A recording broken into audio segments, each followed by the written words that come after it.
Nailheads presents Warlock's Den.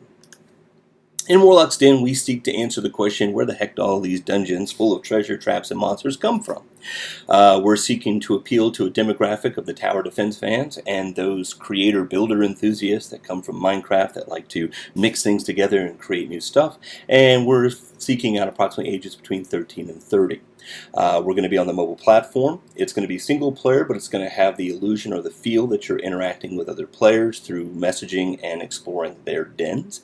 And it's going to be largely a player versus environment style game. The overview is you have two different modes in Warlock's Den. You have the builder mode and you have the adventure mode. In the builder mode, you play the Warlock, and your goal is to use your den magic as efficiently as possible to create a den that will lure adventurers into your den and let them plunder your treasure. Why would you do that? Because as they take damage or they get trapped in your den, their life force feeds your den magic, and it becomes this vicious cycle of gaining and progressing in power. More den magic means more powerful spells, more powerful monsters, more powerful traps, which can attract more powerful adventurers, which give you even more den magic.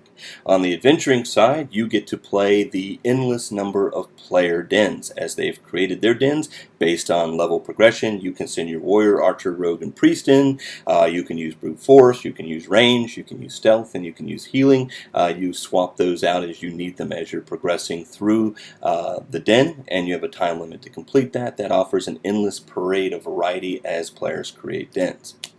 The consume mechanic in Warlock's Den has unique aspects depending on the mode. If it's the Warlock or the Builder mode, you're consuming den magic to place corridors, rooms, traps, monsters, and things within your den and lay them out.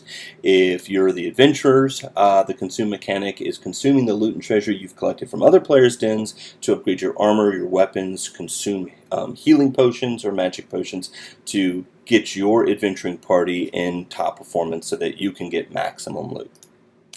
The translate mechanic uses the on-screen joystick and drag and drop capabilities to be able to design and lay out your den as well as move and manage your adventuring party. The create mechanic allows you to go into the inventions side of the game through the inventions aspect, where you can merge various pieces of loot maybe collected by adventurers to create new and more deadly forms of traps, more powerful monsters, or even aspects of your den like a special room or a hidden room that you didn't have before. The timer adds a sense of urgency to the game as the adventurer's side. As they kick open the door to another Warlock's den, they have exactly so much time to get to the other end and conquer the den. If they conquer the den, they get all the loot and treasure. If they don't get out in time, all of their life force goes to the Warlock who owns the den, and they have to sit out, rest, and recharge their life force. The replace swap mechanic is a meaningful choice mechanic during the raiding of someone else's den, because you're only controlling one of your adventuring party members at a time. So in case you need healing, you need to swap out for the priest by clicking the priest icon, or swap back to the warrior if you need brute force. All of these mechanics work together to create a cohesive, immersive type of balance in the game, whether you're in your leisure play, thinking it through and designing your den, or you're in your high-intensity, adrenaline-driven side of the game where you're rushing through someone else's den and trying to conquer it.